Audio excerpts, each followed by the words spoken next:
रहो भी बात नमस्कार गुरुजी। जी। सबसे पहली बात तो आज मेरा जन्मदिन है। वाह, हैप्पी बर्थडे टू यू। खुश रहिए जी। धन्यवाद गुरुजी।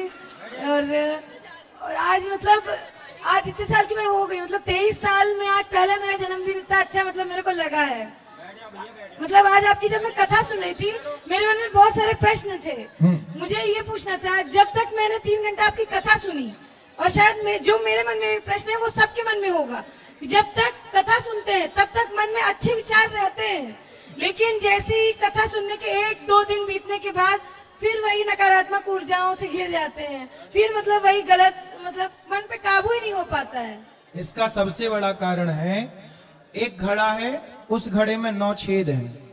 अब आप बताओ कि एक घड़े में यदि 9 छेद हैं और 9 छेद वाले घड़े में पानी भरना है तो बताओ कैसे भरेंगे? आप बताओ। नहीं भर पाएंगे गुरुजी। कैसे भरोगे? घड़े को पहले बंद करना पड़ेगा। नहीं, बंद नहीं कर सकते ना। कैसे करेंगे?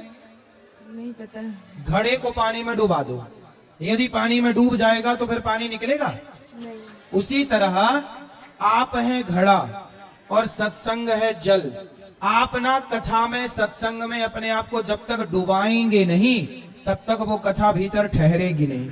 ऐसा है कि आप सुनती हो, 2-4 दिन बाद फिर बह जाती है वो कथा। शरीर में 9 छेद है ना, 9 द्वारे पुरे देवी, इसलिए कानों से कथा सुनते हैं कहीं ना कहीं से। इसलिए कहते हैं सत्संग एक दिन करके नहीं, करते रहो, कंटिन्यू करते करते करते करते रहोगे ना, तब जाके चेंजिंग होंगे, परिवर्तन होगा स्वभाव में, विचारों में, सब अच्छाई पॉजिटिविटी बढ़ेगी। जी गुरुजी, एक स्टूडेंट लाइफ में ये सत्संग को कैसे मतलब मैनेज कर सकते हैं? थोड़ा सा, आधे घंटे 10 मिनट, थोड़ी थोड़ी बातें, अच्छी अच्छी बातें, थोड़ी देर सत्संग कर लेना चाहिए। माता पिता के साथ बैठ के अच्छी भगवान की कथाएं सुन लो, सुना लो। कोई रामचरित, कुछ ना हो तो रामचरितमानस की 4 चौपाइयां 10 चौपाइयां रोज पढ़ने का नियम बनाओ, गीता पढ़ने का नियम बनाओ, कुछ अच्छा करने का नियम बनाओ। जी गुरुजी, जैसे मेरे को गुस्सा बहुत आता है और जब जैसे मतलब कुछ गलत देखती हूँ तो बहुत मतलब मेरे गुस्से में कंट्रोल ही नहीं रह पाता, काबू ही नहीं हो पाता। गुस्सा आता है तो क्या करती हो?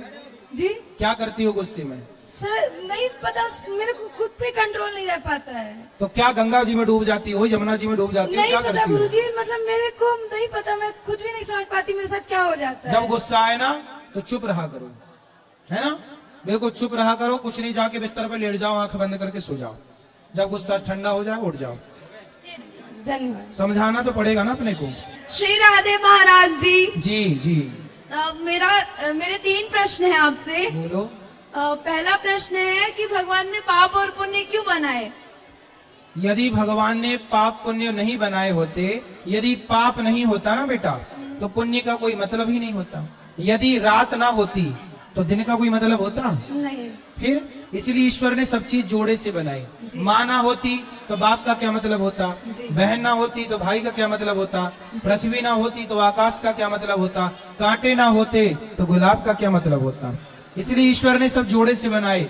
अच्छा ये बताओ जी, यदि दुख ना होता तो सुख का कोई मजा होता? जी नहीं सुन रही फिर इसलिए दुख बनाया ईश्वर ने कि दुख के बाद सुख का मजा है जी, बिछड़ने के बाद ना मिलने का मजा है जी। ऐसे इसलिए ईश्वर ने सब जोड़े से बनाई। धन्यवाद गुरुजी। मेरा दूसरा प्रश्न ये है कि जब भगवान ने 4 युग बनाए, जिसमें सतयुग, त्रेता युग, द्वापर युग, कलयुग था, तो माधव मतलब बिहारी जी 3 युग भी तो बना सकते थे ना, कलयुग क्यों बनाया उन्होंने? 3 बनाते तो आप कहती कि 3 क्यों बनाए, 2 भी तो बना सकते थे। जी, इसलिए भगवान ने 4 ही बना दिए। नहीं महाराज जी, ऐसा है ना, 3 युग अच्छे युग हैं, सतयुग, त्रेता, द्वापर। जी, तीनों युग अच्छे हैं पर कलयुग बहुत अच्छा है। सतयुग, त्रेता, द्वापर से अच्छा कलयुग है, आपको पता है? कलयुग बहुत अच्छा। कृते अध्यायते विष्णुम त्रेतायाम यजतो मखई द्वापरे परिचर्यायाम कलौ केशव कीर्तनात्। सतयुग, त्रेता, द्वापर में जो यज्ञ जप करने से, तप करने से पुण्य मिलता था, कलयुग में केवल वही भगवान का नाम जप लेने से पुण्य मिल जाता है। ये कलयुग बहुत अच्छा है, यदि इसका प्रयोग सही किया जाए तो बहुत अच्छा, वरना पापाचार तो है ही।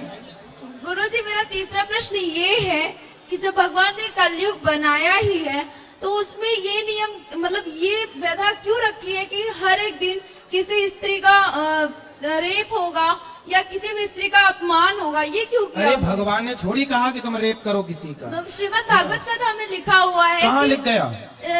श्रीमद् भागवत कथा में अर्जुन जी ने कहा है कि जैसे द्रौपदी का चीरहरण हुआ है, उसी तरह कलयुग में हर एक स्त्री का भी हो सकता है।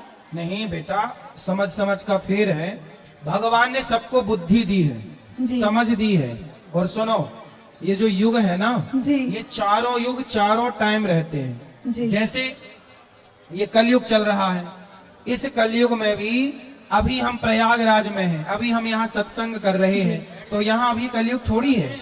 अच्छा ये बताओ, जहाँ एसी की हवा होती है, एसी की ठंडक होती है, क्या वहाँ गर्मी का प्रभाव होता है? जी नहीं। हाँ, जैसे एसी की ठंडक के आगे गर्मी का प्रभाव शून्य हो जाता है, उसी तरह जहाँ कथा कीर्तन सत्संग है, वहाँ कलयुग का प्रभाव शून्य हो जाता है। यहाँ कलयुग क्या काम? कलयुग वहाँ होता है जहाँ जुआ होता है। जुआ में कलयुग, द्यूतम पानम, शराब में कलयुग, स्त्रियां पर स्त्री जहाँ। इसलिए यदि हर माँ बाप, अच्छा ये बताओ, आप कह रही हो कि भगवान के कारण बलात्कार होता है, एक बात जी बताओ। नहीं, मैंने ये नहीं कहा भगवान के कारण होता है। मैं भगवान को बहुत मानती हूँ। आपने कहा ना कलयुग में ऐसा होता है। हाँ, जी। ऐसा है ना बेटा, यदि हर माँ बाप अपने बच्चों को खूब संस्कार दे दें, जी। अच्छे संस्कार दें, जी। तो अच्छा संस्कारी बेटा किसी के साथ बलात्कार करेगा? जी नहीं। तो ये तो कमी माँ बाप की है ना, परवरिश की लेकिन कमी है ना। महाराज जी एक बात बताइए, हर एक माँ बाप तो वो नहीं होते ना जो अपने बेटे को गलत संस्कार दें। माँ बाप होते हैं लापरवाह। जी।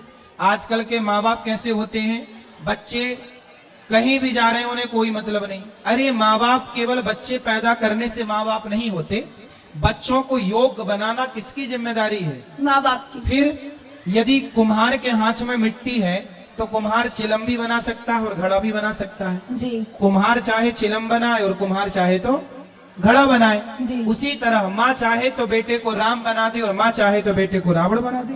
माँ बाप के संस्कार सी होते हैं बेटा। माता बस गुरुजी, शत्रु, एक और सवाल है। चाणक्य कहते हैं माता शत्रु